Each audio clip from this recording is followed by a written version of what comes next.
Nós precisamos saber algumas regrinhas ortográficas para escrever corretamente, mas antes disso eu vou relembrar com vocês o que são substantivos e o que são verbos, porque nos exemplos que eu vou dar adiante aparecem palavras que são substantivos e palavras que são verbos, tá? Então, substantivos são palavras que nomeiam seres em geral. Eu já comentei sobre isso com vocês em vídeo anterior, mas eu não vou entrar em detalhes do que são, de todos os substantivos, porque são vários, tá? Mas de um modo geral, são palavras que nomeiam seres, todos os seres, tá? Por exemplo, homem, mesa, flor, sol, cachorro, São Paulo e americana. E o que é verbo? Verbo é uma palavra que representa um processo, ou seja, algo que se passa no tempo. Indica uma ação, um estado ou um fenômeno da natureza. E eu trouxe aqui 3 exemplos. Por exemplo, um verbo que indica ação. O aluno escreveu uma fábula. Esse escreveu é a ação do menino. É um verbo que indica a ação do menino. Ele foi lá e fez uma fábula, ele escreveu uma fábula, tá? Um verbo que indica um estado. A menina parecia doente. Esse verbo indica o estado da menina. Ela parecia estar doente, tá? Então, é o estado da menina. E um fenômeno da natureza. Chove muito no Paraná. Chover, nevar, ventar são fenômenos da natureza. Então, chove muito no Paraná. Chove é um fenômeno da natureza, tá?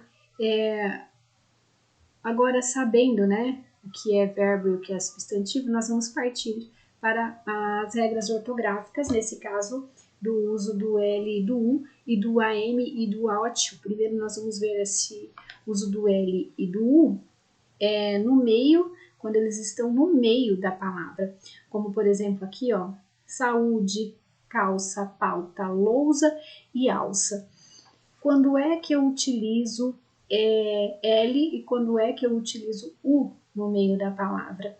Nesses casos aqui, em que essas letras estão inseridas no meio da palavra, nós temos que prestar bastante atenção na pronúncia da palavra. Por exemplo, quando eu falo saúde, qual é a sílaba tônica? Ou seja, qual é a sílaba mais forte? No caso da palavra saúde é o U, então eu vou escrever com U mesmo, saúde, tá? E aqui, por exemplo, eu falo calça ou calça? Calça. É claro que no dia a dia eu não falo calça, mas o som do L é esse, né? Então eu falo calça no dia a dia, eu não falo calça. Então eu vou escrever com L. Pauta, escrevo com U. Lousa, escrevo com U. Alça, alça, eu escrevo com L, porque eu não falo alça, tá? Agora, quando o L e o U estão no final das palavras, eu tenho uma regra mais simples, né? Mais fácil aí de saber quando é com L ou com U no final da palavra.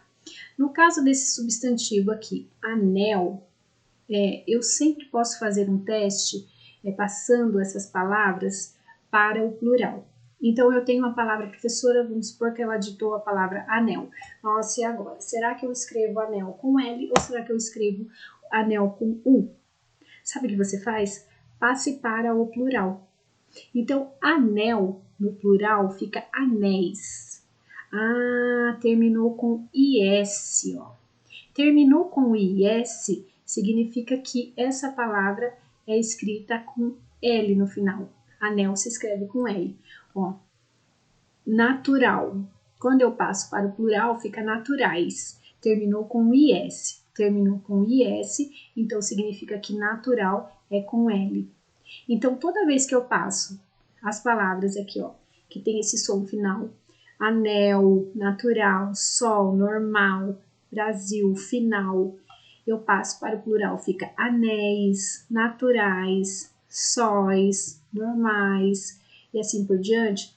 Termina com IS, se o plural termina com IS, eu sei que essas palavras, no final, né, da palavra do singular, eu vou escrever com L.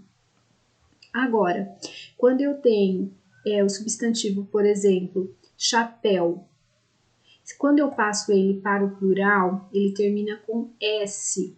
Então, eu sei que chapéu eu vou escrever só com U, tá? Ele não tem o I aqui, mas ele termina com S. Então, eu vou escrever chapéu com U. Terminou com S ou com IS, eu sempre faço essa regrinha aí do plural. Terminou com um desses dois, quando termina com IS, eu sei que é com L que eu escrevo. Se o plural terminou com S, eu sei que é com U que eu escrevo, tá? Então, por exemplo, aqui, meu fica meus, mingau fica mingaus, pigmeu fica pigmeus. Então, todas essas palavrinhas terminaram com S. Então, eu sei que eu vou escrever todas elas no singular com U. Essas aqui, todas elas terminaram no plural com IS. Então, eu sei que todas elas no singular eu vou escrever com L, tá?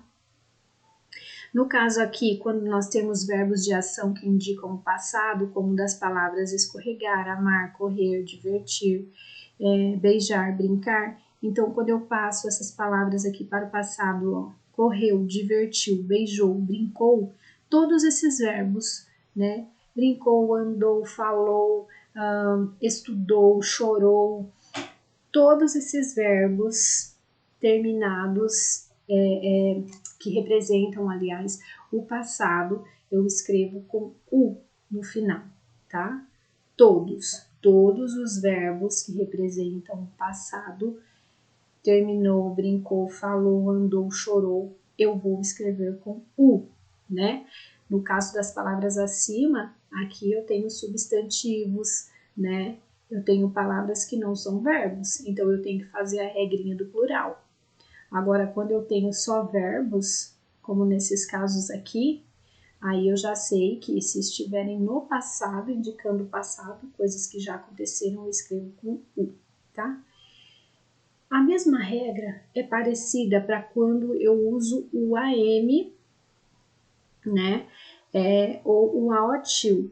Então, quando eu uso o AM, nessa frase aqui, por exemplo, ó, as crianças brincaram bastante. É um verbo que brincaram, é um verbo que indica o passado. Elas já fizeram uma brincadeira.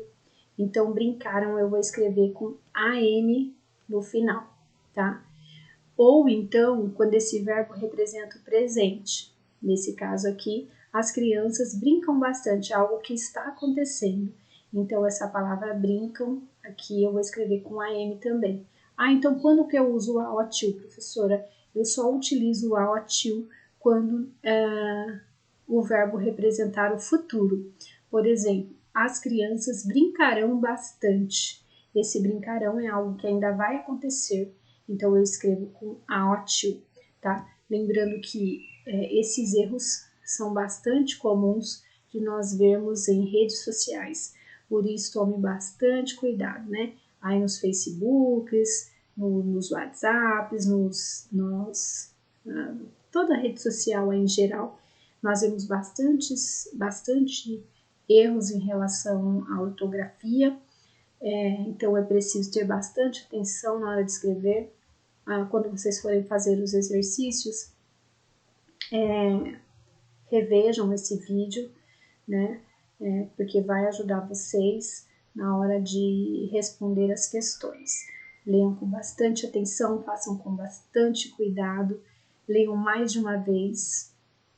Os textos principalmente precisam ser lidos primeiro em voz alta, depois leiam silenciosamente, todos os enunciados com bastante atenção, né? Não façam de qualquer jeito, assistam aos vídeos, porque os vídeos ajudam bastante a vocês entenderem e saberem como deve ser feito os exercícios, tá bom?